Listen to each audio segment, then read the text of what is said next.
அலங்கு December 27 முதல் உங்கள் அபிமான திரையரங்குகளில்.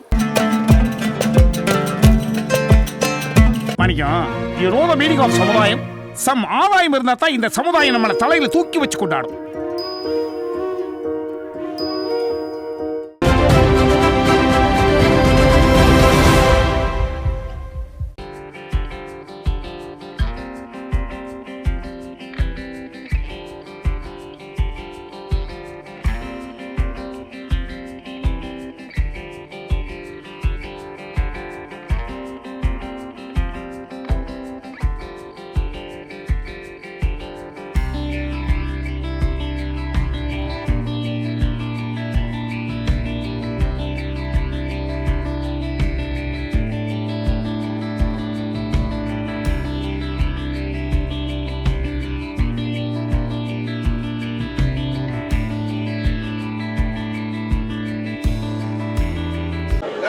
வாழும் வள்ளல் எங்களை விட்டு மறைந்து இருந்தாலும் இன்றைக்கும் எங்கள் நெஞ்சத்தில் வாழ்ந்து கொண்டிருக்கின்ற ஒரே தலைவர் கேப்டன் விஜயகாந்த் அவர்கள் மறைந்து இன்றையோடு ஒரு ஆண்டு காலமாயிருக்கிறது.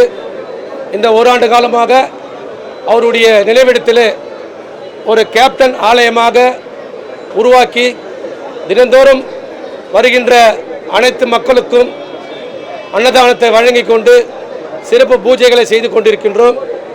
இந்த முறை இன்றைக்கு நினைவு நாளை முன்னிட்டு தமிழகத்தில் இருக்கின்ற அத்தனை மாவட்ட செயலாளர்கள் கேட்டுக்கொண்டது இணங்க இந்த நினைவு நாளை கேப்டன் அவர்கள் குரு பூஜையாக கொண்டாட வேண்டும் என்று அனைவரும் கோரிக்கை வைத்த அடிப்படையில் இன்றைக்கு குரு பூஜை நாங்கள் நடத்தி கொண்டிருக்கின்றோம். அதற்கு முறையாக நம்முடைய தேர்தல் ஆணையத்திலிருந்து பேரணியாக வருவதற்கு நாங்கள் அனுமதி கேட்டிருந்தோம். நாங்கள் கடிதம் கொடுத்தது 5/12/2024. எங்களுக்கு மறுப்பு செய்தி கொடுத்தது நேற்று மாலை 4 மணிக்கு. நாங்கள் கொடுத்த கடிதத்துக்கு ஒரு 5 நாளுக்கு இல்லை 10 நாளுக்கு பிறகு கொடுத்திருந்தால் நாங்கள் நீதிமன்றத்தை அணுகி இந்த பேரணிக்கு அனுமதியை பெற்றிருப்போம். வேண்டுமென்றவே திட்டமிட்டு இந்த காவல்துறை நேற்று எங்களிடத்திலே அனுமதி மறுப்பு என்ற செய்தியை கொடுத்திருக்கிறார்கள். மிகவும் கண்டிக்கத்தக்கது. இன்றைக்கு தமிழக அரசியல் வரலாற்றிலே மறைந்த பேரறிஞர் அண்ணா, புரட்சி தலைவர் எம்ஜிஆர், டாக்டர் கலைஞர், புரட்சி தலைவர் ஜெயலலிதா அவர்களுக்கெல்லாம் நினைவு நாள் வந்தாலும் பிறந்த நாள் வந்தாலும் தொடர்ந்து பேரணியாக முன்பு இருந்தது மன்ரோசிலில் இருந்து மெரினா பீச்சுக்கு நடப்பாங்க. இப்போது அந்த மேம்பாலத்தில் இருந்து அவருடைய நினைவிடத்துக்கு வருகிறார்கள். எங்களிடத்துக்கும் மினிமம் ஒரு 500லேருந்து 800 மீட்டர் தான். இது அனுமதி கொடுத்திருக்கலாம். வேண்டுமென்றவே இது அரசியல் காழ்ப்புணர்ச்சியா இல்லை காவல்துறைய காழ்ப்புணர்ச்சியா எனக்கு தெரியாது. ஒரு நல்ல மனிதர், இந்த நாட்டுக்காக வாழ்ந்த மனிதர், எத்தனையோ குடும்பங்களை வாழ வைத்த மனிதர், எத்தனையோ தான தனுமதி பண்ணிய மனிதர். இங்கே தமிழ்நாட்டு மட்டுமல்ல, இலங்கையிலே பாதிக்கப்பட்டாலும், குஜராத்திலே பாதிக்கப்பட்டாலும், ஆந்திராவில் வெள்ளத்திலே பாதிக்கப்பட்டாலும், ஏன் கார்கில போரிலே வீரமரணம் அடைந்த இராணுவ வீரருக்காக இருந்தாலும் முதலிலே நிதியை கொடுத்த ஒரு தலைவர் புரட்சி கலைஞர் கேப்டன் அவர்கள். அப்படிப்பட்ட நல்ல மனிதனுக்கு இன்றைக்கு காவல்துறை மறுத்திருக்கிறது. இப்போது அன்பான ஒரு வேண்டுகோள் உங்கள் மூலிமா தமிழக முதல்வருக்கு நான் கேட்டுக்கொள்கிறேன். இன்னும் 1 மணி நேரம் இருக்கிறது. இந்த செய்தியை பார்த்து மாண்புமிகு முதல்வர் அவர்கள் மாநகர ஆணையருக்கும் இங்கே இருக்கின்ற டிசி அவர்களுக்கும் ஒரு உத்தரவை போட்டு பேரணியை அனுமதியாக நடத்துவதற்கு அனுமதி தர வேண்டும் என்று நான் தாய்மொழி கேட்டுக்கொள்கின்றேன். இல்லை, அதை பற்றிலாம் நாங்கள் எதுவுமே கேட்கல. அப்போ காவல்துறை எங்களுக்கு மறுப்புன்னு என்று சொல்லலை. நாங்கள் கொடுத்து சென்னை மாநகராட்சி கமிஷனருக்கு, டிஜிபி ஆஃபீஸுக்கு, இங்கே இருக்கிற டிசிக்கு, லோக்கல் காவல் நிலையத்துக்கு 4 பேருக்கும் கொடுத்துருக்குறோம். அப்போல்லாம் எந்த பதிலும் சொல்லலை. காவல் ஏசி பார்த்தாரு, டிசி பார்த்தாங்க, ஐஎஸ்சியில் பார்த்தாங்க. எங்கேருந்து வர போகிறீங்க, எப்படி கூட்டின்னு போகிறீங்க, உள்ளெல்லாம் என்ன பண்ண போகிறீங்க, எல்லா வசதியும் செஞ்சு கொடுத்துருக்குறோம். எப்படி என்ன காரணம் சொல்கிறாங்க போலீஸ்? காரணத்தை இது மெயின் ரோடு அனுமதி கிடையாது. அப்போது Marina beach road main road இல்லையா? இல்லை மவுண்ட் ரோடு மெயின் ரோடு இல்லையா? சொல்லுங்கள் பார்ப்போம். எல்லாமே இருக்குது. ஏன்னா மிஞ்சி போனால் ஒரு அரை மணி நேரம் 1 மணி நேரம் தான். சரி, இப்போ அனுமதி மறுத்துட்டாங்க, தேமுதிக என்ன பண்ண போகுது? அது வந்து நம்ம எங்களுடைய அந்நியாரையும் நம்ம சுதீஷாரியும் நாங்கள் பேசியிருக்கிறோம். அவர் வந்து முடிவு எடுப்பார்கள். அதன்படி அனைவரும் ஒன்று சேரும். தடையை மீறி பண்ண போறீங்களா? தடை மீறி அது அனுமதி வந்து நம்முடைய அந்நியார் வந்து தந்துட்ட பிறகு தான் அது சொல்ல முடியும். சார், இப்போ நீங்கள் டிசிட்ட பேசுனீங்க, என்ன சொல்கிறாங்க? அவங்க இதே சொல்கிறாங்க, உங்களுக்கு ப்ராப்பராக இங்கே உள்ள நல்லா இருக்குதா? நாங்கள் தான் எல்லாமே ஏற்பாடு பண்ணிட்டோமே, நீங்கள் தேவையே இல்லை, காவல்துறை உள்ள தேவையே இல்லை. நாங்கள் அருமையாக நீங்கள் என்றைக்கு கேப்டனுடைய மறைவுக்கு இதில் தீவுத்திரையில் கொடுத்தீங்களோ அதே போல் இங்கே ஏற்பாடு பண்ணி அருமையாக போகிறாங்க, வராங்க. இன்னும் மக்கள் அதிகமாக வர போகிறாங்க. எங்களுடைய தொண்டர்கள், மாவட்ட செயலாளர்கள், ஒன்றிய செயலாளர், நகர செயலாளர், பேரூர் செயலாளர், பகுதி செயலாளர்கள், அடிமட்ட தொண்டன் முதல் இன்றைக்கு கேப்டனை பார்க்கறதுக்கு வருவான். அதை தடுப்பதற்கு தான் இந்த காவல்துறை சதி செய்திருக்கிறது. கேப்டன் புகழ், கேப்டன் புகழ், மக்கள் தலைவி அந்நியா, மக்கள் தலைவி அந்நியா. நான் காமெடி ஸ்டண்ட் நடிகர் முத்துக்காலை. இன்னைக்கு முதலாவது கேப்டனுடைய குரு பூஜையில் கலந்துக்கிட்டதில் ரொம்ப சந்தோஷம் சொல்கிறதா இல்லை வருத்தம் சொல்கிறதா எனக்கு தெரியல. ஏன்னா அவருடைய மறைவு வந்து நம்ம எல்லாத்துக்குமே மிகப்பெரிய ஒரு இழப்பு. அது அரசியலாக இருக்கட்டும், சினிமாவாக இருக்கட்டும், இல்லை ஏழைகளுக்கான தொண்டு செய்வதில் நம்ம இந்த கூட்டத்தை பார்த்தாலே தெரியும். நான் பெருசாக சொல்ல வேண்டியதில்லை. இல்லை வெளிநாட்டிலேருந்து, வெளியூர் மட்டும் இல்லை, வெளிநாட்டிலேருந்து நிறையா வந்து மக்கள் வந்து கேப்டனுடைய இந்த குருபூசியில் கலந்துருக்காங்க. நேற்றுக்கு தான் இது நடந்த சம்பவமாக இருக்குது. கிட்டத்தட்ட 1 வருஷம் ஆயிடுச்சு. அவருடைய மறைவு வந்து எங்களுக்கு மிகப்பெரிய இழப்பு. அதில் தனிப்பட்ட முறையில் எனக்கு சொல்லணும் அப்படின்னா, நான் வந்து 1986 சென்னைக்கு வந்தேன். பட் நிறையா படங்கள் கேப்டனுடைய படங்கள் ஷூட்டிங் பார்த்துருக்கேன். அதுலேயே குறிப்பாக கூலிக்காரன் படத்துலாம் நான் வந்து அவர் ஷூட்டிங்கு அந்த வண்டி எழுதிட்டு போகும்போது அவருடைய நேரடியாக பார்த்து ஒரு 10 ரூபா தாளை காமிச்சு கையெழுத்து போட சொன்னேன். ரூபா நோட்டில் கையெழுத்து போடுற தகுதி நமக்கு கிடையாது. அது போட வேண்டியது ரிசர்வ் பேங்க் கவர்னர். அவர் நம்ம அது மாதிரி கேட்காத அப்படிங்கிற அப்போவே எனக்கு எதாவது செய்யணுங்கிறத கரெக்டாக சொல்லி கொடுத்தாரு. அதுக்கப்புறம் அவருடைய படத்தில் நடிக்கக்கூடிய வாய்ப்பு எனக்கு வந்து தவசியில் ஒரு நல்ல மேட்ச் பண்ணேன். தவசி, நிறைஞ்ச மனசு, பேரரசு, சுதேசி, எங்கலாசான், சகாப்தம் வரைக்கும் நிறையா அவர் படத்தில் நடிக்கக்கூடிய வாய்ப்பு நிறையா கிடைச்சது. அதில் குறிப்பாக நிறைஞ்ச மனசு பேரரசில் ஒரு பெரிய கேரக்டர் கிடைச்சது. தாண்டி வந்து என்னுடைய ரிசப்ஷனுக்கு வந்து அவ்வளோ பெரிய கட்சி தொடங்கி 2005 வந்து மிகப்பெரிய பரபரப்பாக இருக்கிற சூழ்நிலை கூட என்னுடைய ரிசப்ஷனுக்கு வந்திருந்து ஒரு 1 மணி நேரம் என்னுடைய திருமணத்தை பற்றி வாழ்த்தி, நல்ல பையன் அப்படின்னு சொல்லி எல்லாம் வாழ்த்து பேசினார். அதை தாண்டி நான் வந்து ஸ்டண்ட் நடிகராக இருக்கேன். நான் ஒரு ஸ்டண்ட் நடிகர். எப்படி வந்து சினிமா துறையில் வந்து ஒரு PU சின்னப்பா, புரட்சித் தலைவர் MGR, அதுக்கப்புறம் வந்து சண்டை கலையில் வந்து ஒரு பேக் ரிவர்ஸ் கிக்கை அறிமுகப்படுத்தினதே கேப்டன் அப்படி சொல்லலாம். அது மாதிரி அந்த ஸ்டண்ட் யூனியனுக்கு அதிகமான வருமானத்தை ஈட்டி கொடுத்த கதாநாயகர்கள் விஜயகாந்த் சார் ஒருவர். அதனால் இந்த மாதிரி இந்த குருபூசியில் கலந்துக்கிறதுல சந்தோஷம். ஆனந்த் பேசுவார். அதை தாண்டி 10 மணிக்கு எங்கள் ஸ்டண்ட் யூனியன்லேருந்து ஊர்வலமாக வந்துகிட்டு இருக்காங்க. 10 மணிக்கு எல்லா ஸ்டண்ட் கலைஞர்களும் ஸ்டண்ட் பஸ் வந்துட்டு இருக்காங்க.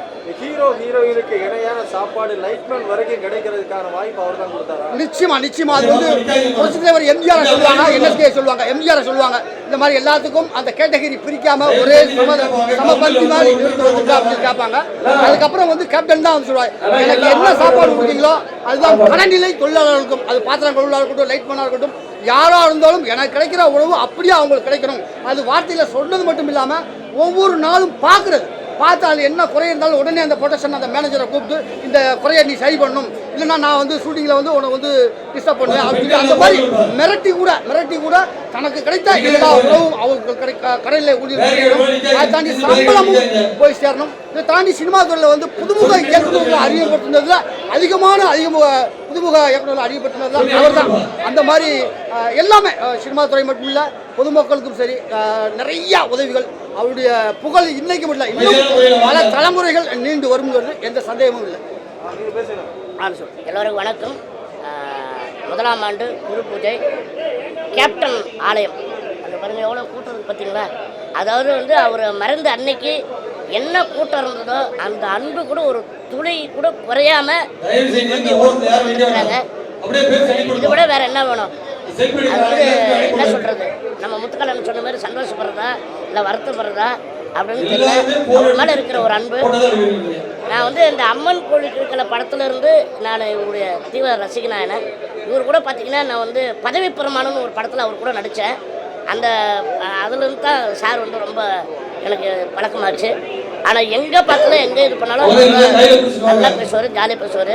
அதே மாதிரி பார்த்திங்கன்னா என்னுடைய திருமணம் 2001 ஜூன் மாதம் 3ஆம் தேதி கல்யாணம். அன்றைக்கி பத்திரிக்கை கொடுத்தேன். ஆனால் வந்து ஹைதராபாத்தில் ஷூட்டிங்கு 2 இதுக்காக தான் அவர் அங்கேருந்து வந்தது. ஒன்று வந்து கலைஞருடைய பிறந்தநாள், திருமணம், அதுக்காக தான் அவர் வந்தார். உண்மையில் என்ன சொல்கிறது, அப்போ வந்து பார்த்தீங்கன்னா தலைவராக இருந்தார். ஆனால் வந்து ஒரு இதுக்காக வந்து அந்த கல்யாணத்தில் வந்து அட்டன் பண்ணிட்டு போனார். அதே மாதிரி பார்த்தீங்கன்னா மன்சூர் பொண்ணுடைய திருமணம் வர வரப்போ அங்கேயே அதே மாதிரி தான் பேசி பக்கத்தில் உட்கார வச்சு அந்த வீடெல்லாம் பார்த்தீங்கன்னா வைரலாக ஆகிடுச்சு. அதனால வந்து உண்மையிலே வந்து எங்கே போனாலும் எல்லாரும் என்ன தெரியுமா சொல்லுவாங்க, கேப்டனுடைய செல்ல புள்ள அப்படின்னு சொல்லுவாங்க.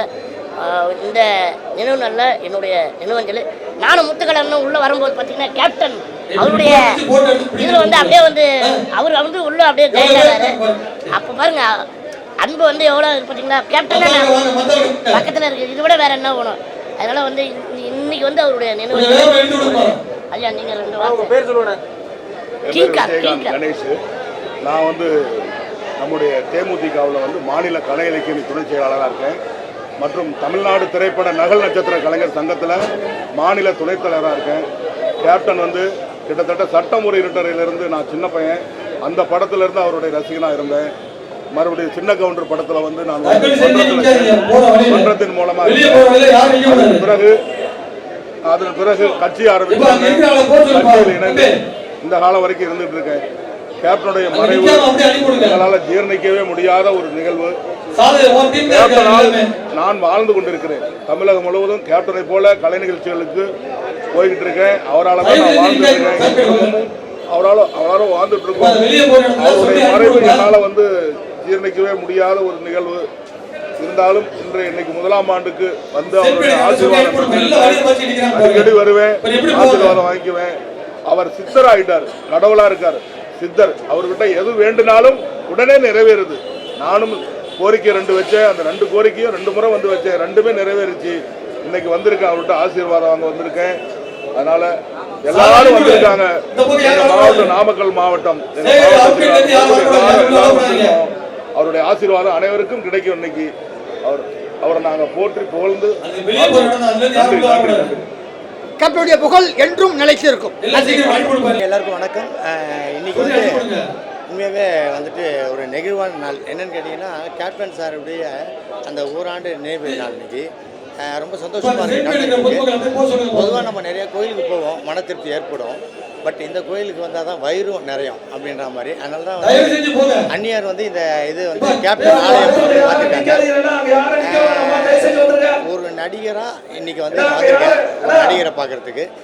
பெரிய நடிகர் இவர்கிட்ட ஒரு பெரிய அனுபவம் என்னன்னு கேட்டிங்கன்னா, சிவாஜி சாருடைய டெத்தப்போ இவர் தனி மனுஷனாக இருந்து அவ்வளோ கிரௌடை சமாளித்து போனாங்க.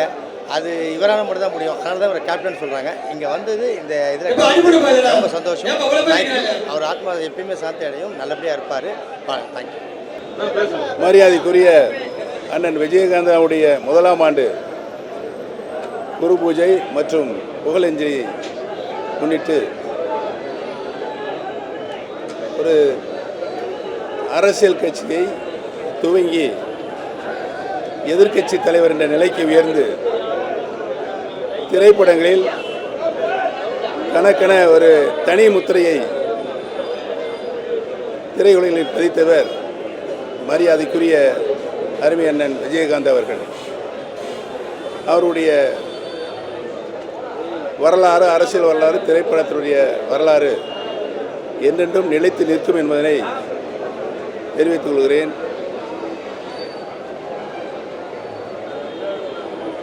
அவருடைய புகழுக்கு புகழ் சேர்க்கின்ற வகையில் அனைத்து இந்திய அண்ணா திராவிட முன்னேற்ற கழகத்தினுடைய தொண்டர்கள் உரிமை மீட்புக் குழுவின் சார்பாக எங்களுடைய இதய மரியாதையை அஞ்சலியை செலுத்தினோம் என்பதை தெரிவித்துக் கொள்கிறேன்.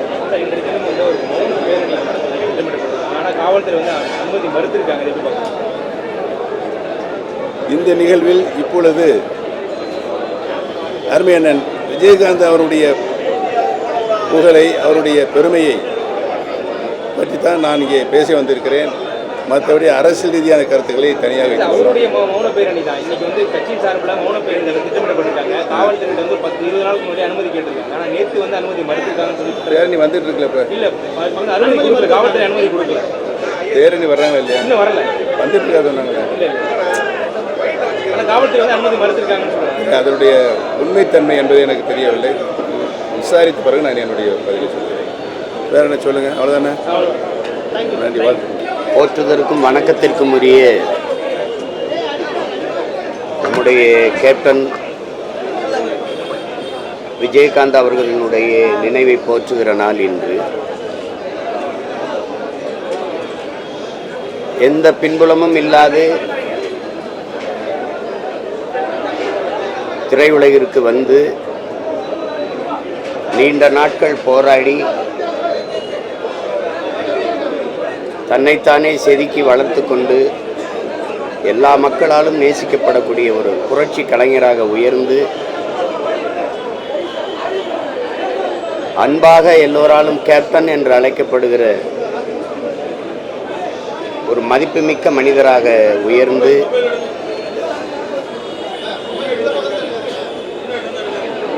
எளிய பின்புலத்திலிருந்து வந்ததனாலேயே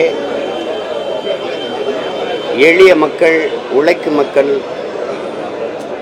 பசியோடு இருக்கிற பாட்டாளி மக்கள் மீது அதிக பாசம் கொண்டிருந்தவர். தன்னுடைய வருவாயில் ஒரு பகுதியை படிக்க வசதியில்லாத மாணவ பிள்ளைகளுக்காக செலவழித்தவர். பிரச்சனை என்று வருகிற போது அவர்கள் கொடுக்கிற மனுக்களை வாங்கி கொண்டு அவர்களுக்கு இயன்றவரை உதவியவர். என் போன்றவர்கள் அருகில் இருந்தே அதை நாங்கள் பார்த்தவர்கள். தான் கஷ்டப்பட்டு வந்தது போல கஷ்டப்படுகிற நடிகர்களுக்கெல்லாம் தன்னுடைய படங்களில் வாய்ப்பு கொடுத்து வளர்த்து அழகு பார்த்தவர். வாய்ப்பு தேடுகிற வாய்ப்பற்ற புதிய இயக்குநர்களுக்கு வாய்ப்பு கொடுத்து வளர்த்து விட்டவர். குறிப்பாக திரைப்பட கல்லூரியில் படித்த மாணவர்களை திரையுலகில் கொண்டு வந்து அடையாளப்படுத்தி மிகப்பெரிய ஆளுமைகளாக வளர்த்து விட்டவர். அந்த நாபாபானன், அரவிந்தராஜ், அருண் பாண்டியன், ராம்கி போன்றவர்கள் எல்லாம் இன்னைக்கு மிகப்பெரிய அடையாளமாக இருக்கிறார்கள் என்றால் அது யாராலும் மறக்கவோ மறுக்கவோ முடியாது. அது கேப்டன் அவர்களால் தான்.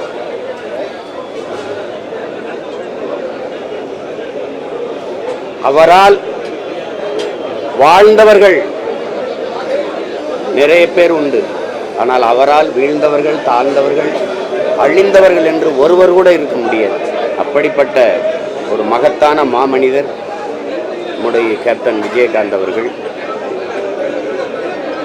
எல்லோரோடும் சமமாக அன்பாக பழகக்கூடியவர். படப்பிடிப்பு தலங்களிலும் சரி, பொது இடங்களிலும் சரி, யாரை சந்தித்தாலும் சம உணர்வோடு சம அன்போடு சந்திப்பார். படப்பிடிப்பு தலங்களில் இவர் தண்ணி கொடுக்கிறவர் தானே, இவர் உணவு கொடுக்கிறவர் தானே, இவர் சாதாரண தொழிலாளி தானே என்ற பாகுபாடு இல்லாது எல்லோருக்கும் சமமான மதிப்பும் அன்பும் காட்டக்கூடிய ஒரு மகத்தான மனிதர் நம்முடைய கேப்டன் விஜயகாந்த் அவர்கள். இந்த மண்ணுக்கும் மக்களுக்கும் ஏதாவது நல்லது செய்ய வேண்டும் என்கிற பேராவலில் தேசிய முற்போக்கு திராவிடர் கழகம் என்ற ஒரு அரசியல் அமைப்பை தொடங்கி,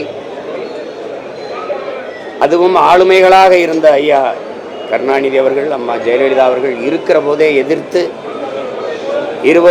இருவரும் இருக்கும்போதே அரசியல் கட்சி தொடங்கியது. அவருக்கு பிறகு நாங்கள் வந்தோம். நாங்கள் மட்டும்தான் அந்த இரண்டு பெரிய ஆளுமைகள் இருக்கும்போது அரசியல் கட்சி தொடங்கி வந்தவர்கள். அதில் முதல் தேர்தலிலேயே 8 விழுக்காடு தொட்டு அங்கீகாரத்தை பெற்று முதல் தேர்தலிலேயே நின்ற இடத்தில் வென்று சட்டசபைக்குள் சென்று சாதித்தவர்.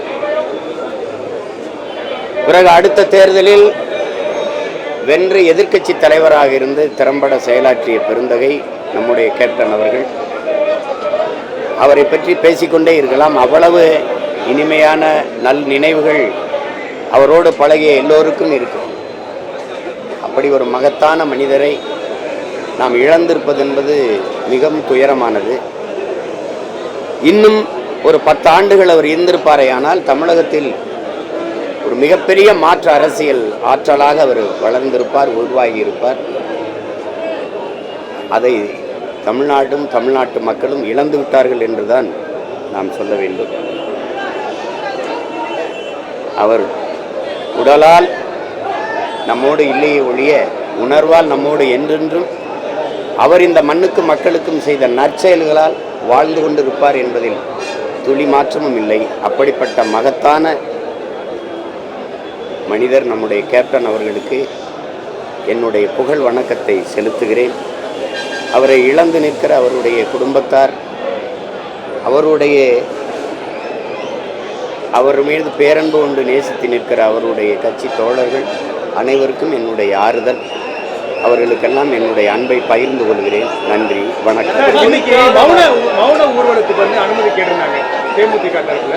ஆனால் மௌன ஊர்வலத்துக்கு கடைசி நேரத்தில் நேற்று மாலை வந்து அனுமதி மறுக்கப்பட்டிருக்கு. காலையிலேயும் பேச்சுவார்த்தை நடத்தும் போது கூட அனுமதி மறுக்கப்பட்டிருக்கு.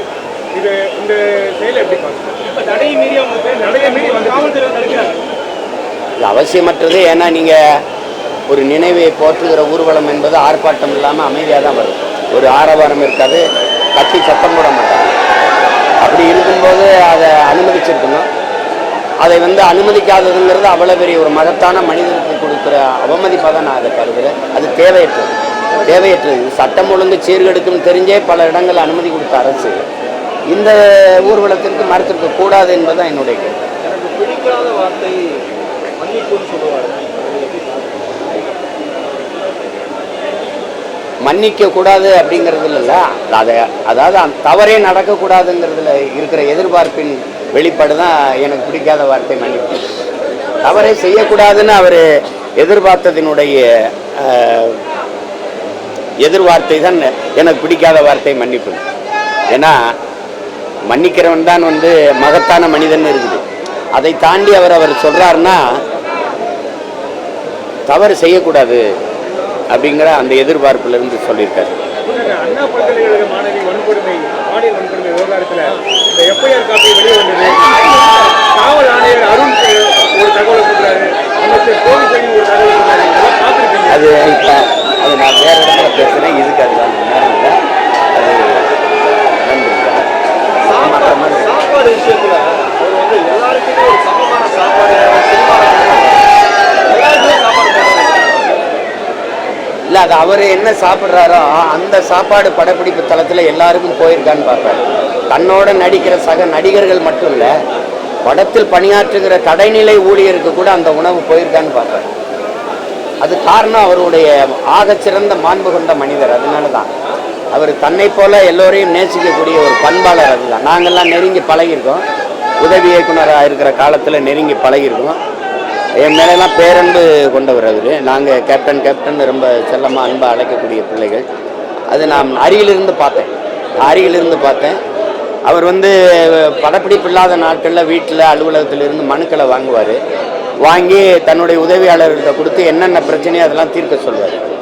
அவரால் படித்த ஐஏஎஸ் ஐபிஎஸ் இன்னைக்கு ஆயிரக்கணக்கான பேர் இருப்பாங்க, யாரும் அதை மறுக்க முடியாது.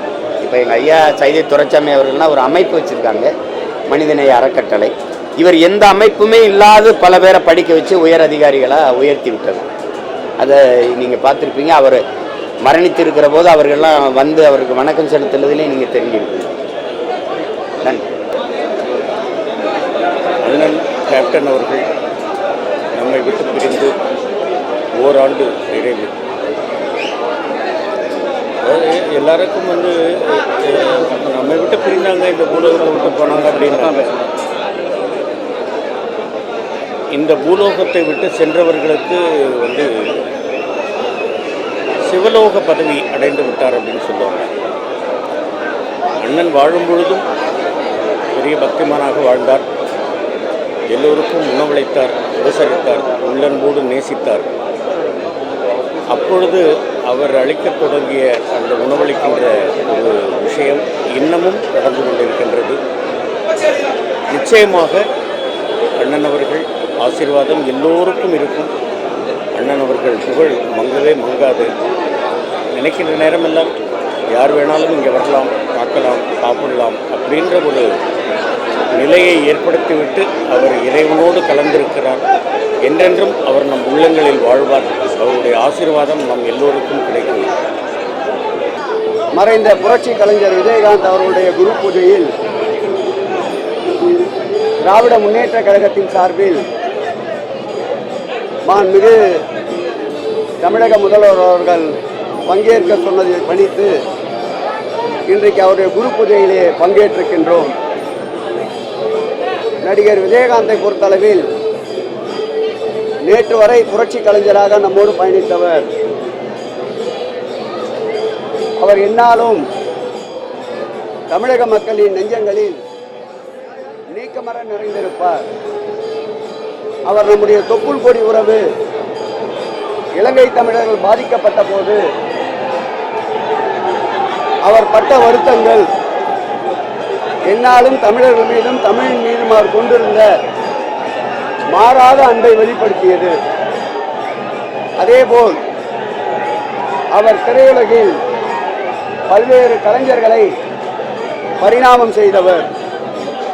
அவர் திரையுலகின் சார்பில் பல்வேறு கொள்கைகளை நாட்டினுடைய வளர்ச்சிக்கு இளைஞர் சமுதாயம் விழிப்படைய ஊழலுக்கு எதிராக பல்வேறு வகையில் திரைப்படத்துறை சார்பில் பல பிரச்சாரங்களை மேற்கொண்டவர். ஏழை எளிய மக்கள் உயர்வதற்கு தான் உழைத்து சம்பாதித்த பொருளை செலவு செய்தவர். வாழும் மனித தெய்வமாக கருதப்படுகின்ற மறைந்தும் மறையாமல் வாழ்ந்து கொண்டிருக்கின்ற கலைஞர் அவர்கள் தயாரித்த படங்களுக்கு நடித்தவர். அவர் கதை வசனத்திலே மிளிரச் செய்தவர். அவர் வாழ்ந்த காலத்தில் அவர் தலைவராக இருந்தபோது கலைஞர் அவர்களுக்கு விழா எடுத்து தங்கப்பேனாவை வழங்கி சரித்திரம் படைத்தவர். அவர் கலைஞர் அவர்கள் இறந்த பிறகு வெளிநாட்டிலே மருத்துவ சிகிச்சையில் இருந்து அவர் காணொலி வாயிலாக வடித்த கண்ணீர் திராவிட முன்னேற்ற கழகம் எப்பொழுதும் மறக்காது. அவர் வெளிநாட்டிலிருந்து திரும்பி வந்தவுடன் நேராக அவர் சென்ற இடம் கலைஞர் அவருடைய நினைவிடம்தான். திராவிட முன்னேற்ற கழகத்திற்கு, திராவிட மாடல் அரசுக்கு, திராவிடம் என்ற சொல்லுக்கு அவருடைய கட்சியிலேயே அந்த பெயரை வைத்து கொண்டவர். மாண்புமிகு இன்றைய முதல்வர், மாண்புமிகு எங்களுடைய இயக்கத்துடைய தலைவர் தளபதி அவர்கள் அவர் மறைவுற்ற செய்தி கேட்டவுடன் அவர் உடல்நலம் குன்றியிருந்த போதும் நேரடியாக சந்தித்து ஆறுதல் கூறினார். அவர் மறைவுற்ற செய்தி கேட்டவுடன் நேரடியாக அஞ்சலி செலுத்தினார். அரசு முழு மரியாதையை வழங்கினார். அவருக்கு இருக்கின்ற கலைஞர் மீது பற்றால் அதே பற்று, அதே நட்பு மாண்புமிகு இன்றைய தமிழகத்துடைய முதல்வர், திராவிட முன்னேற்ற கழக தலைவர் அவருடைய காலத்திலும் என்றைக்கும் தொடரும். அவருடைய லட்சியத்தை இன்றைக்கு அந்த கட்சியினுடைய பொறுப்பை ஏற்றுக்கொண்டிருக்கின்ற அவருடைய அன்பு துணைவியார் சகோதரி பிரேமலதா அவர்கள் தொடர்ந்து வழிநடத்தி செல்ல எல்லாம் வல்ல இறைவனும் இயற்கையும் அவருக்கு துணை இருக்க வேண்டும். முதல் நிலையிலும் அனுமதி வழங்க பேரணிக்கு அனுமதி கேட்டாங்க. பேரணி கொடுக்கப்பட்டது. டென்ஷன் ஆயிடுச்சு.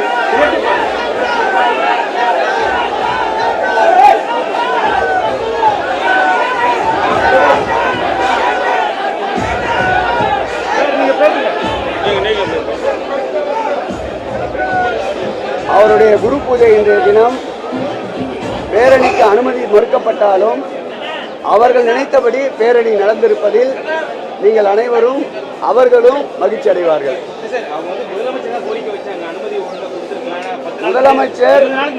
முதலமைச்சர் குரு பூஜையின் மீது அவர் விஜயகாந்தின் மீது கொண்டிருக்கின்ற மாறாத பற்றின் காரணமாக அவர் அரசவையிலே இருக்கின்ற ஒரு அமைச்சரையே நேரடியாக அனுப்பி அவருடைய குரு பூஜையிலே நாங்கள் பங்கேற்றிருக்கின்றோம். அவர்கள் குடும்பத்தில் ஒருவராக அவர்கள் குடும்பத்தோடு நின்று நான் குரு பூஜையில் பங்கேற்றிருக்கின்றேன்.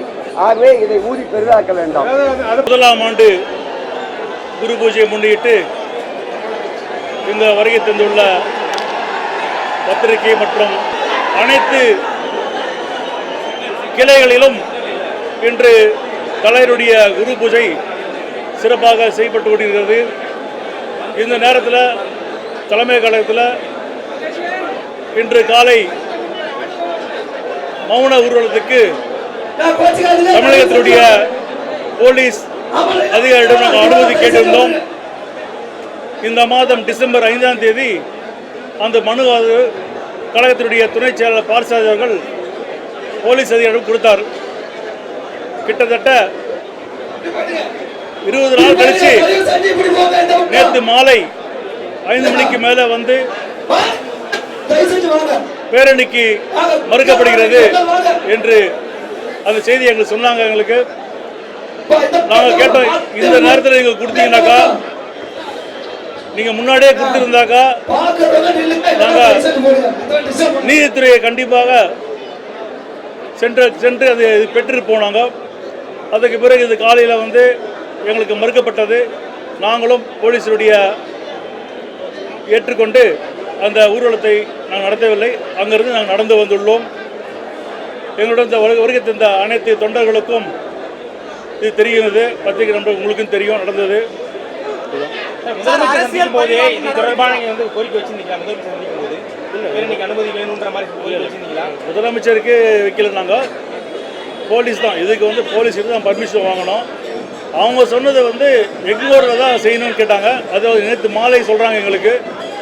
நான் ஒரே ஒரு கேள்வி மட்டும் கேட்டேன், நாங்கள் எந்த கட்சிக்கும் நாங்கள் வந்து எதிர்ப்பு காட்டல. நாங்கள் இதே திமுக அதிமுக மறைந்த தலைவர்கள் அண்ணாவுக்கும் சரி, எம்ஜிஆர் அவர்களுக்கும் சரி, கலைஞர் அவர்களுக்கும் சரி, ஜெயலலிதா அவர்களுக்கும் சரி, 2 கட்சிகளும் வந்து மௌன ஊர்வலம் வந்து அங்கே போகிறாங்க.